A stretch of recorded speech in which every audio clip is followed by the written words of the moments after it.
Hello my dear student, welcome to exam फैंसिया। Geography जो है वो मानव और प्रकृति के संबंधों का अध्ययन है। मानव तथा प्रकृति के संबंधों का अध्ययन है। ठीक है, अगर जियोग्राफी को और विस्तारित करने की कोशिश करें तो प्रकृति तत्व तथा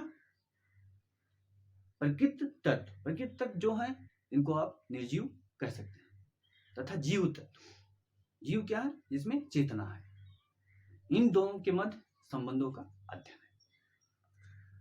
तो आज हम जियोग्राफी में सेटलमेंट जियोग्राफी के कंसेप्ट को देखेंगे। क्या? अधिवास भूगोल, concept of settlement geography, concept of settlement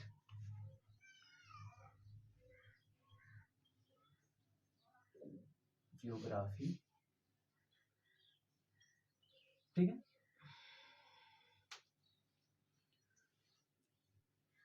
settlement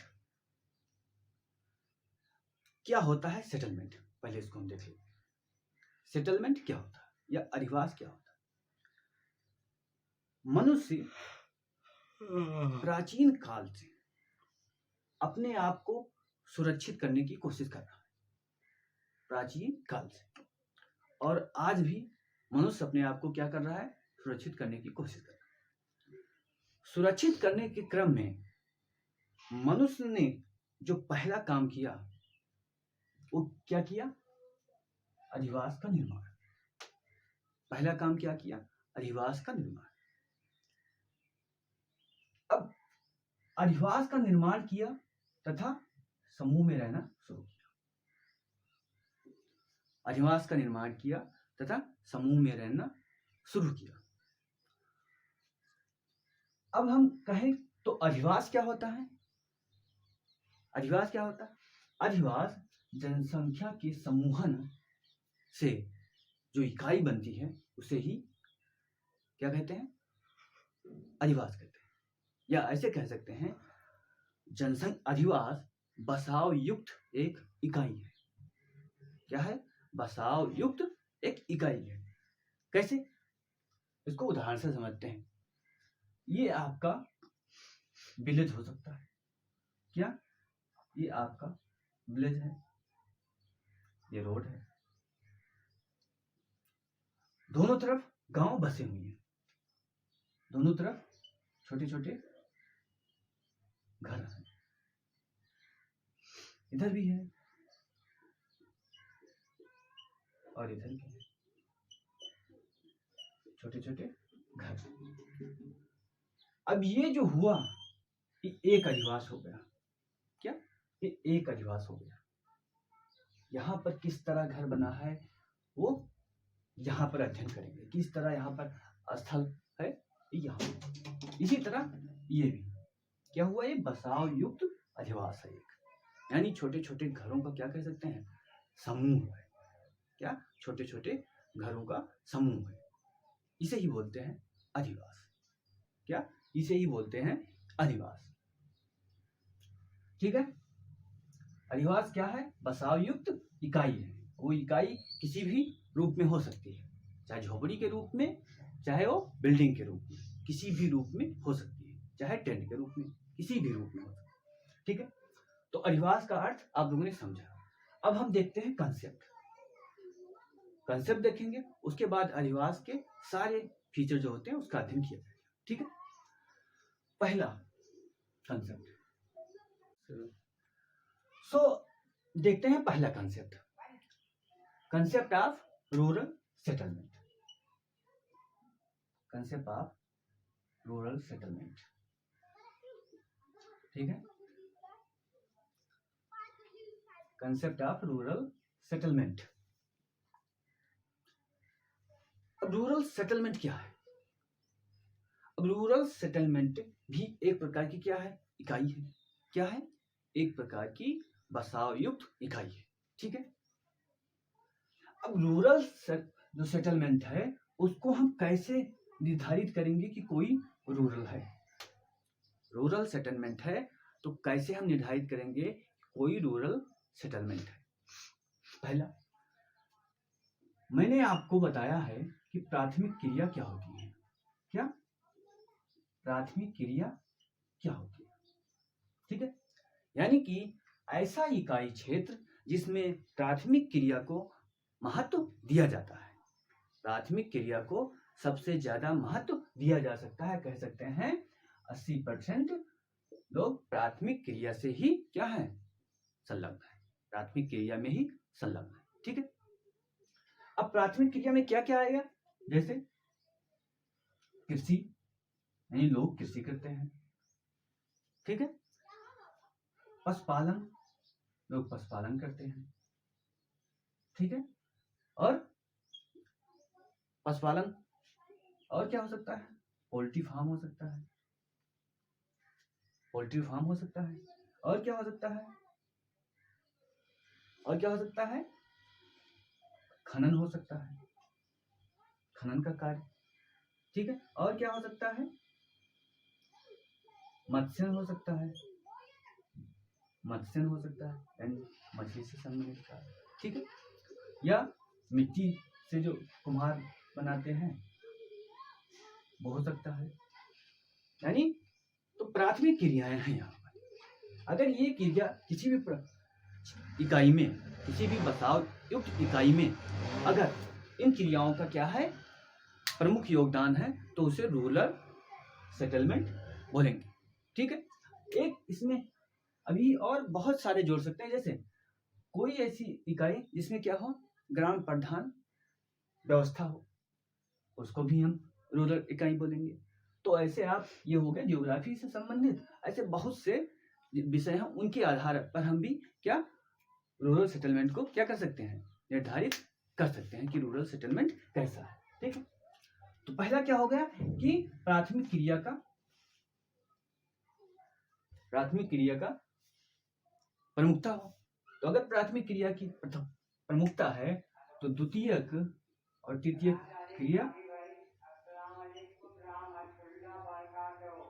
क्रिया की क्या होगी, कमी होगी या अनुपस्थित होगी। क्या होगा, अनुपस्थिति होगी। किसकी, प्राथमिक क्रिया की तथा द्वितीय क्रिया की। और क्या हो सकता है, जो सुविधाएं हैं, क्या जो सुविधाएं हैं उनकी कमी हो सकती है। सुविधाएं हैं उनकी, सुविधाओं की कमी,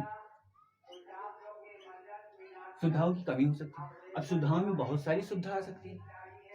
शिक्षा सुविधा कम हो सकता है, स्वास्थ्य सुविधा की कमी हो सकती है, प्रशासन व्यवस्था की कमी हो सकती है। ठीक है, तो सुविधाओं की कमी हो सकती है। और क्या हो सकता है रूरल सेटलमेंट में,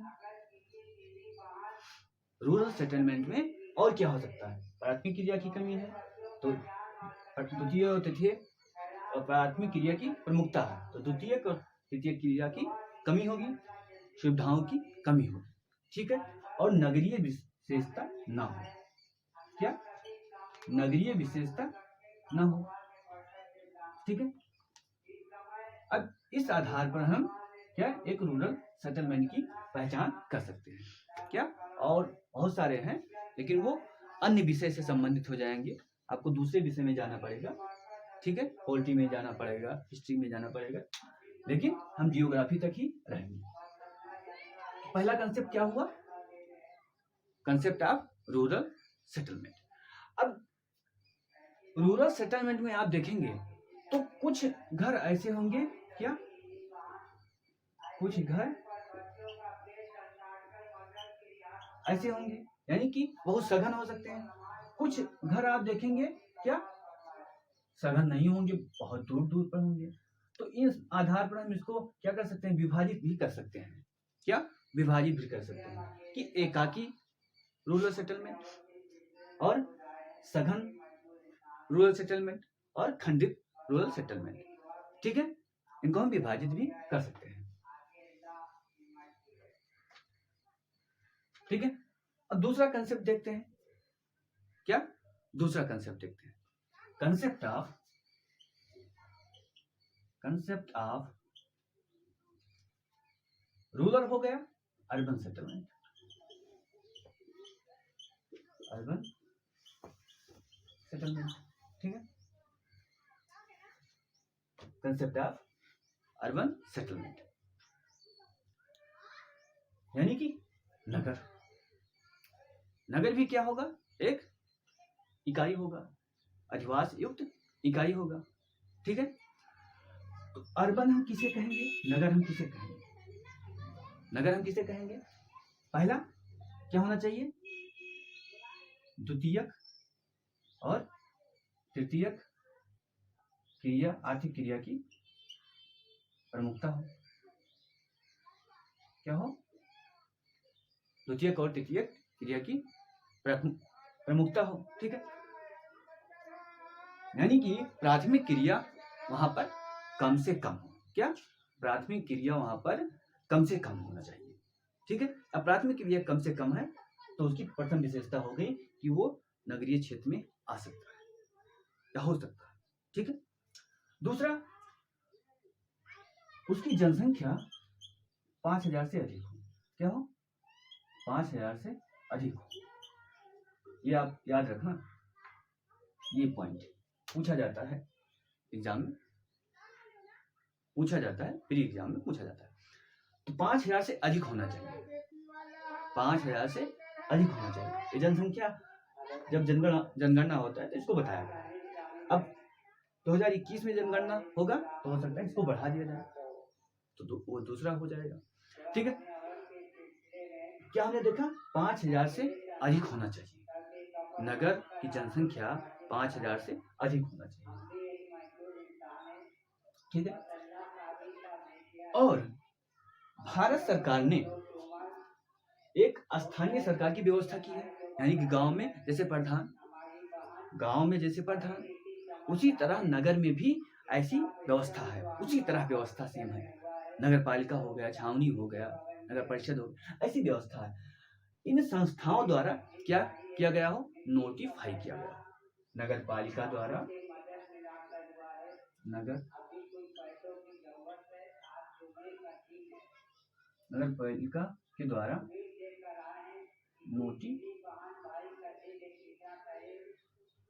नोटिफाई किया गया हो। अब नगर पालिका के स्थान पर बहुत कुछ हो सकता है, क्या हो सकता है, छावनी परिषद हो सकता है, बंदरगाह क्षेत्र हो सकता है, यानी कि जो 8-9 प्रकार के नगरीय प्रशासन के संस्थान हैं वो हो सकते हैं, ठीक है।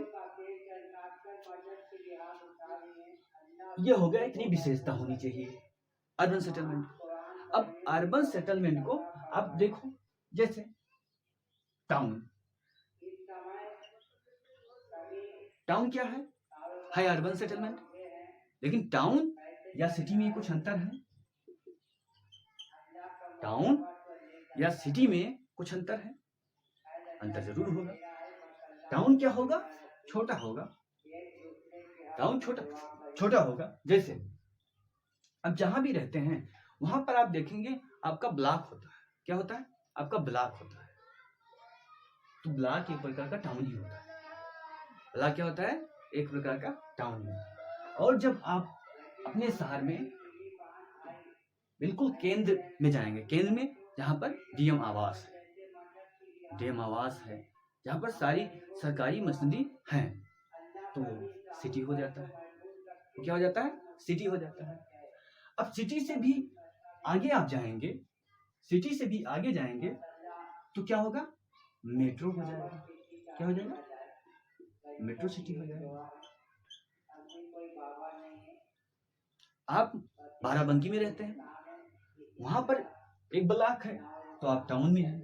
अब बाराबंकी मेन शहर में गए तो सिटी हो गया।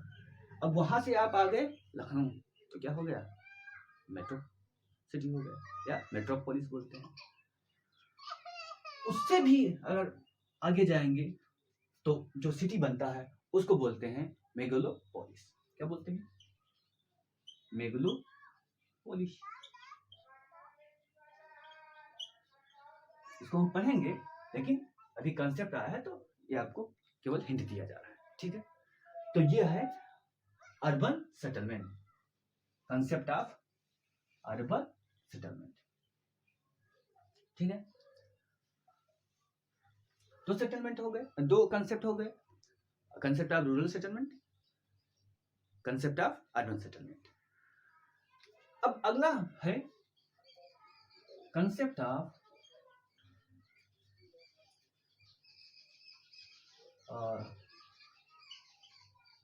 रूरल अर्बन कंटिन्यूम,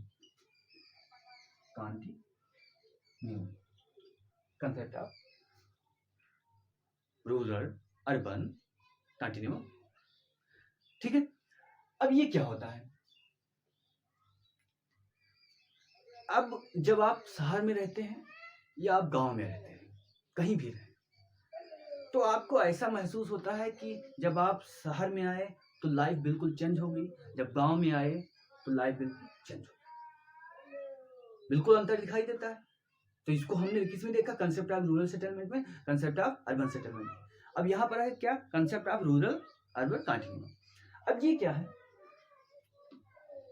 मान लेते हैं ये है इलाहाबाद, क्या है? इलाहाबाद शहर है, और यहाँ पर एक गांव है, क्या?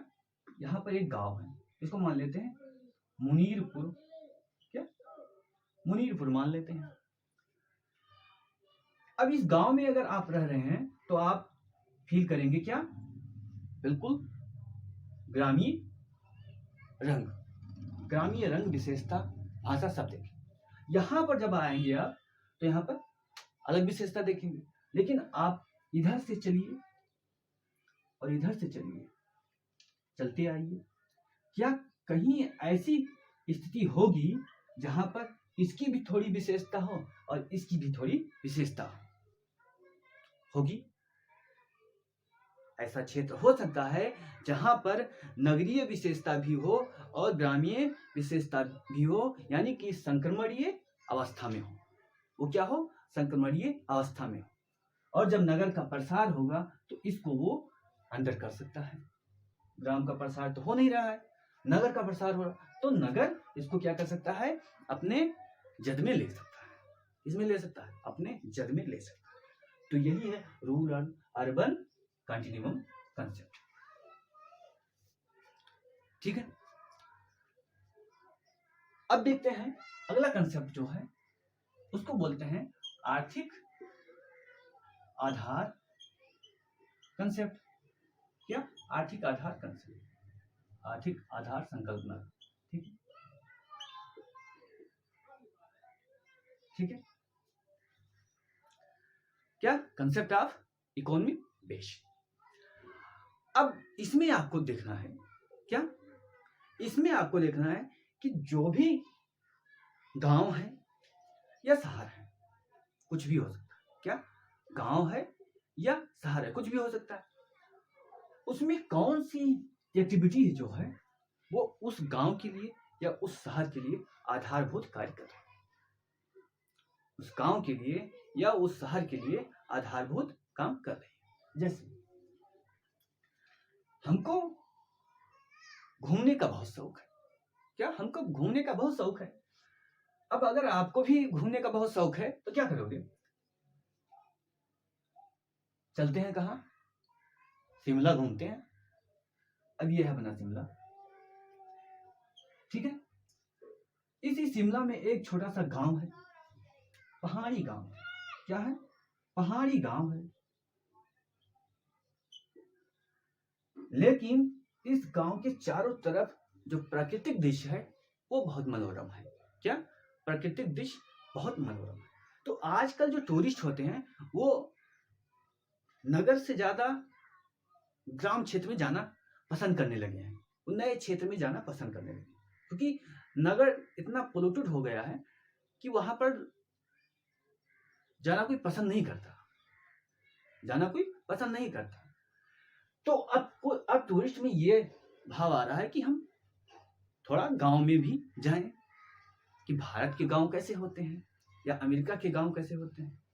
ठीक है, शहर तो सबने देखा है, गांव को देखने की एक अलग जगह है। ठीक है, नया ट्रेंड है। अब हो सकता है इस गांव में जितने भी घर हैं वो यही काम करते हों कि जो टूरिस्ट आते हैं उनको अपने घर पर क्या करते हैं, रखते हैं। क्या अपने घर पर रखते हैं और बिल्कुल घर के सदस्य की तरह रखकर उनकी सेवा करते हैं और टूरिस्ट उसके बदले में अच्छा खासा पैसा दे दे। तो इस गांव का आर्थिक बेस एक ही है, क्या है, टूरिस्ट को क्या देना, सम्मान देना, ऐसी एक्टिविटी या टूरिज्म बोल सकते हैं, टूरिज्म एक्टिविटी। ठीक है, तो ये इसका आधार हो गया। ठीक है, अब कोई अगर आपका कोई ऐसा दोस्त है या उसका मन कह रहा है कि वो मुंबई को देखे, क्या मुंबई को घूम ले या बंगलोर को घूम ले, तो बंगलोर को जब घूमेगा तो बंगलोर में कोई ऐसी एक्टिविटी होगी जो बंगलोर को महत्वपूर्ण बनाती होगी। क्या, जो बंगलोर को महत्वपूर्ण बनाती होगी। तो बंगलोर को महत्वपूर्ण बनाएगी कौन सी एक्टिविटी, हो सकता है आईटी, यानी बंगलोर आईटी के क्षेत्र में क्या है, बहुत ज्यादा आगे है। अब तीसरा दोस्त है, उसका भी मन कर रहा है कि अब सब घूम रहे हैं तो हम क्यों नहीं घूमेंगे, हम भी घूमेंगे, क्या हम भी घूमेंगे। तो वो कहाँ चला, वो चला गाजियाबाद, गाजियाबाद घूमने चला गया। अब गाजियाबाद हो सकता है कि उसमें सारा कार्य होता हो, क्या बहुत सारे कार्य होते हैं, सारी एक्टिविटी होती है, शिक्षा, पढ़ाई, उद्योग, सब कुछ हो रहा है। यानी कि उसको क्या कह सकते हैं, बहुआर्थिक या बहुकार्यात्मक क्षेत्र कह सकते हैं या बहुकार्यात्मक नगर कह सकते हैं। तो आर्थिक आधार पर हम भी क्या कर सकते हैं, विभिन्न नगरों और ग्रामों की विशेषता को हम देख सकते हैं। ठीक है, तो आर्थिक आधार पर भी हम नगरों का क्या कर सकते हैं, अध्ययन कर सकते हैं, ग्रामों का अध्ययन कर सकते हैं। ठीक है, अब देखते हैं अगला अगला जो कंसेप्ट है, केंद्रीय स्थल, केंद्रीय स्थल की संकल्पना। क्या है, केंद्रीय स्थल की संकल्पना। ठीक है, केंद्रीय स्थल की संकल्पना या केंद्रीय स्थल शब्द का अगर देखें तो इस शब्द का प्रयोग किसने किया था, मार्क जेफरसन ने किया था। किसने किया था, मार्क जेफरसन। ठीक है, तो आ सकता है केंद्रीय स्थल शब्द का प्रयोग किसने किया था, मार्क जेफरसन ने किया था। ठीक है, अब केंद्रीय स्थल का सिद्धांत कुछ विद्वानों ने दिया, तो केंद्रीय स्थल नाम तो पता चल गया मार्क जेफरसन है, लेकिन केंद्रीय स्थल क्या है, केंद्रीय स्थल क्या है, देखते हैं। केंद्रीय स्थल, आप सारे दोस्त मिलकर कहाँ चलते हैं, मुंबई चलोगे या दिल्ली, कहाँ चलोगे, चलो दिल्ली ही चलते हैं, दिल्ली है दिलवालों की, दिल्ली से। अब ये जो क्षेत्र है दिल्ली का, ये जो क्षेत्र है, ये इतने क्षेत्रों को क्या दे रहा है, सुविधा दे रहा है। क्या दे रहा है, सुविधा दे रहा है। ठीक है, आप देखेंगे यहाँ फरीदाबाद है, फरीदाबाद से लोग यहाँ आ रहे हैं, ये टोनिका सिटी है, टोनिका सिटी से आ रहे हैं लोग, ये दरियागंज है, दरियागंज से आ रहे हैं, ये राजपथ है, राजपथ से। ठीक है, या गुड़गांव, गुड़गांव है, यहाँ से आ रहे हैं, नोएडा है, यहाँ से आ रहे हैं। यानी इस जो केंद्र है, जो केंद्र है किसका, शहर का, वो ज्यादा महत्वपूर्ण है। उसमें क्या है, आकर्षण की क्षमता है, चुंबकत्व का गुण है उसमें, क्या है, चुंबकत्व का गुण है। तो केंद्रीय स्थल सिद्धांत पे हम इसी केंद्र का अध्ययन करते हैं, इसी केंद्र का अध्ययन करते हैं, केंद्र का कितना आकर्षण है, केंद्र का कितना आकर्षण है। अब केंद्रीय स्थल सिद्धांत, एक विद्वान है, उन्होंने केंद्रीय स्थल सिद्धांत दिया, क्या नाम है, किस्टालर। क्या, किस्टालर, क्या, किस्टालर। किस्टालर ने केंद्रीय स्थल का सिद्धांत भी दे डाला। ठीक है, उसी में लॉश आते हैं, फिर ब्रिक आते हैं। तो इसको केंद्रीय स्तर का जो सिद्धांत दिया गया उसको हम पढ़ेंगे अलग अलग अच्छे ढंग से, लेकिन यहाँ पर क्या बताने का है कि ये जो केंद्रीय स्थल है, शहर का जो केंद्रीय स्थल है, इसका प्रभाव कितना होता है, आकर्षण शक्ति कैसे होती है और कैसे ये कार्य करता है। ठीक है, इस सब तो केंद्रीय स्थल संकल्पना, केंद्रीय स्थल की संकल्पना हो। ठीक है, अब देखते हैं अगली संकल्पना।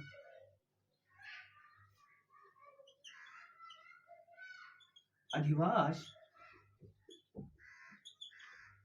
के पदानुक्रम, क्या पदानुक्रम की संकल्पना, इसके अधिवास के पदानुक्रम की संकल्पना। ठीक है, अब कोई भी अधिवास हो, क्या कोई भी अधिवास हो, चाहे वो ग्राम अधिवास हो, चाहे वो शहरी अधिवास हो या नगरीय अधिवास हो, तो उसमें एक आपको क्या देखने को मिलेगा, अनुक्रम देखने को मिलेगा। क्या हायरार्की आपको देखने को मिलेगा। हायरार्की मतलब ये छोटा है, ये बड़ा है, ये बड़ा है, ये और बड़ा है, तो इसी को बोलते हैं हायरार्की। ठीक है, छोटे से बड़ा या बड़े से छोटा जो भी आप करना चाहें, तो इसी को बोलते हैं हायरार्की। अब ग्राम में भी देखेंगे हायरार्की। ग्राम में जैसे आपके गांव का नाम क्या है, जगदीशपुर। अब जगदीशपुर में आप रहते हैं, जगदीशपुर इतना बड़ा गांव है, ठीक है, इतना बड़ा गांव जगदीशपुर है। यहाँ आप जगदीशपुर में एक छोटा सा पुरवा है जहाँ 3 घर है और उसको बोला जाता है मल्लापुरवा। क्या मल्लापुरवा, यानी आप मल्लापुरवा में रह रहे हैं, तो ये क्या हो गया, छोटा सा पुरवा। क्या हो गया, पुरवा हो गया। यानी ग्राम की सबसे छोटी इकाई है, उसका क्या नाम है, पुरवा। ठीक है, अब उसके बाद ग्राम आता है। क्या आता है, ग्राम आता है। उसके बाद ग्राम आता है। ग्राम के बाद क्या आएगा, ग्राम के बाद क्या आएगा, टाउन आएगा। क्या, टाउन आएगा। उसके बाद क्या आएगा, शहर आएगा, फिर मेट्रो सिटी आएगी, फिर मेगालोपोलिस। तो यानी कि एक क्रम दिख रहा है आपको, क्या एक क्रम दिख रहा है।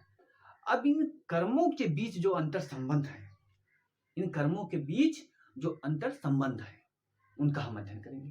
क्या करेंगे, जो क्रम के बीच अंतर संबंध है उनका हम अध्ययन करेंगे।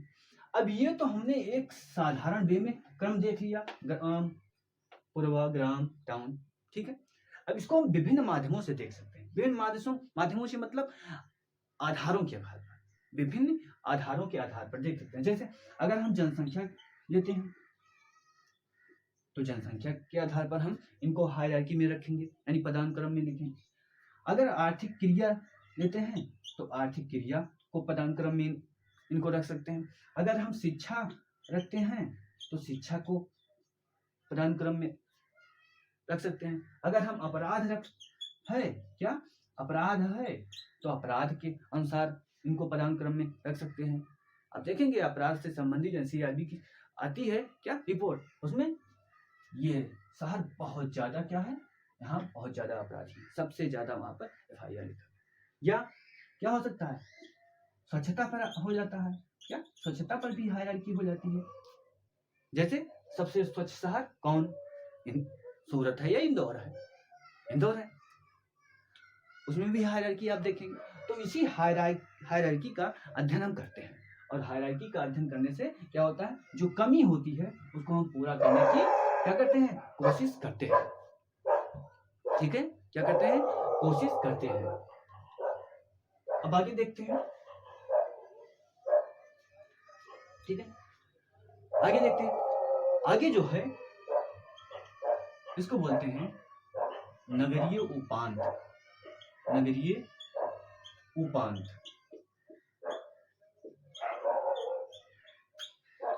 नगरीय उपांत की संकल्पना। क्या, नगरीय उपांत की संकल्पना, कंसेप्ट ऑफ अर्बन फ्रिंज। क्या, अर्बन फ्रिंज। अर्बन फ्रिंज क्या होता है, आपको मैंने बताया कि कोई नगर है, तो ठीक है, ये नगर मान लेते हैं दिल्ली है। क्या, ये दिल्ली है।